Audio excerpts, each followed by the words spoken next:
Where to start? In this section, we look at the steps you need to consider before starting food growing. You may feel very excited about doing this, a bit daunted, or simply thinking, where do I start? It's likely to be all of these. The most exciting thing is that it is the start of a journey of discovery for all involved and an opportunity to learn together. You don't have to be an expert. I'm still learning. Getting as many people on board with your idea is important to keep up the momentum, help write an action plan, and delegate tasks and responsibilities. By sharing the load, you are more likely to succeed. So, share the vision. Engage with everyone you can think of in the school community, other colleagues and staff, pupils, parents, senior management. Inspire and enthuse them by making them aware of the potential and the benefits to be gained by all, and incorporate the project into the school development plan. Establish a food growing group to move the project forward. It may be part of your school food group or SNAG, your school council or eco group, but do make sure you have representatives from across the school and the wider community on it. Select some potential site. Get a plan of the grounds from your LEA to see whether there are any services underneath the sites or contaminants from previous land use. When do you want the food growing area up and running by? Start an action plan. Get the pupils involved with surveying the sites. Have a walk round and use a template to record what is there. Think about access, orientational aspect, water supply, storage, security, etc. Look at legal, technical and safety guidelines and school policy documents as you need them. Are there any risk assessments in place before work starts?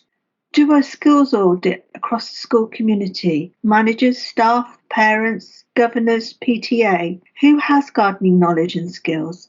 Who are builders, carpenters, joiners or even designers? Consider visiting other schools to get ideas and inspiration. Why reinvent the wheel? And it's also good to be nosy. Start thinking about the design. How big? It can just be a few containers to start with. It doesn't have to be huge.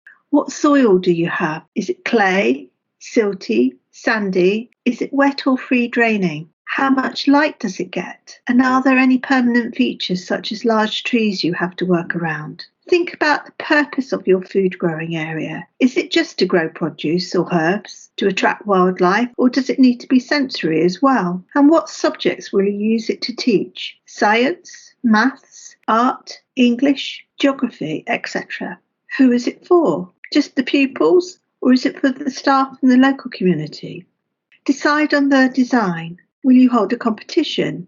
Do you want each class or year group to have their own beds? What will be the shape and positioning of the beds be? Think about incorporating sustainability into the area through adopting organic practices, composting, using water butts to conserve water and attract wildlife. How will it link with other programs like eco schools and forest schools? Decide if you want to establish a gardening club and who will look after it in the holidays. Family volunteers, the caretaker, or do you have a rota?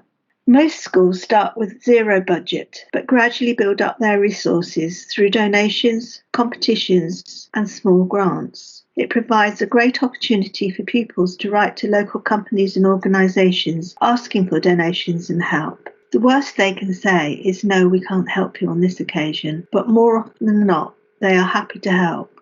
Finally, continually monitor and review how you use your food growing space and keep a record by keeping a diary, taking photographs, having events and open days. You'll soon see how far you have come. I hope this has got you thinking about where to start and what setting up a food growing area involves, and that, yes, it is achievable. You will now have the opportunity to think about who to involve, both inside school and outside in the community, before we go on to look at where to grow.